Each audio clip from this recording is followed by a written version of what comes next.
Hello buddies, this was my last cake of 2024.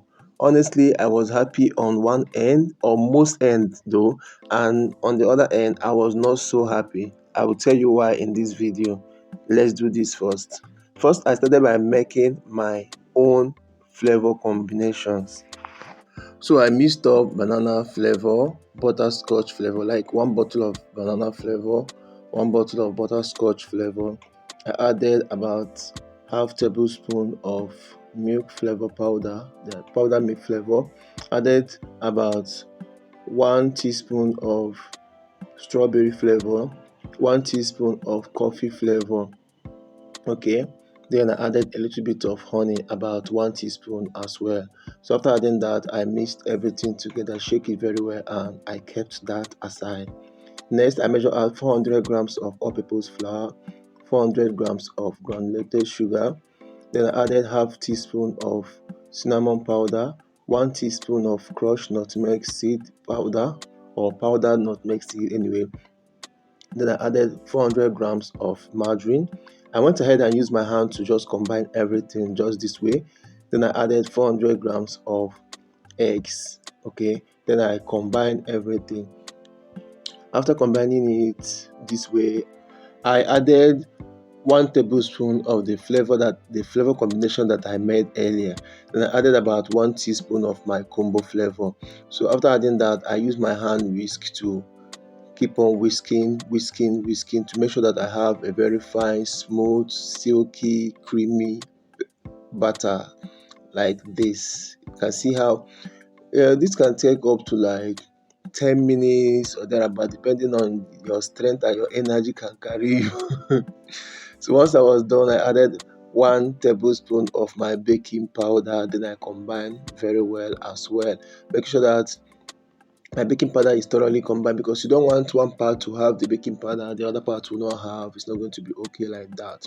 So once I was done making my cake batter, I then lined my cake pan with my baking paper just this way.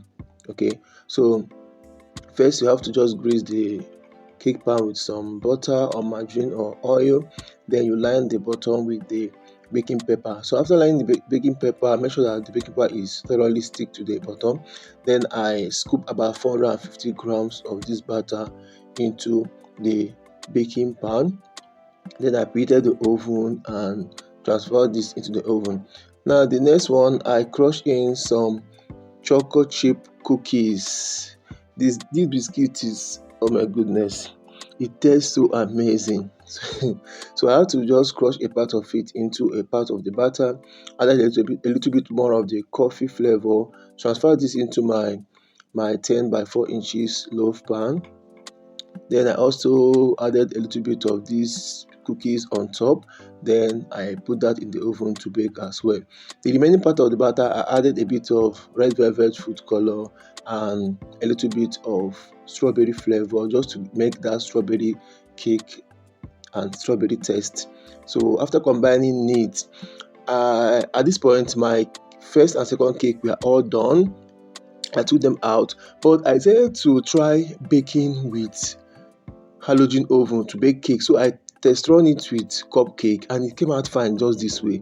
Then I transfer my last batter into my pan, put it in this halogen oven. But after the cake has baked, I inserted a skewer. It came out clean.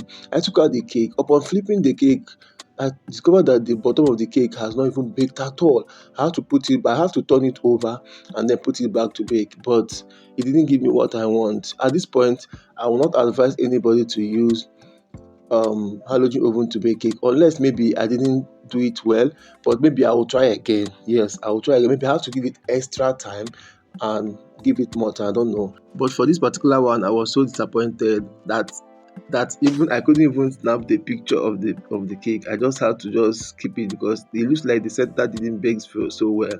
I just hope my client will not complain about it. So that was how it went.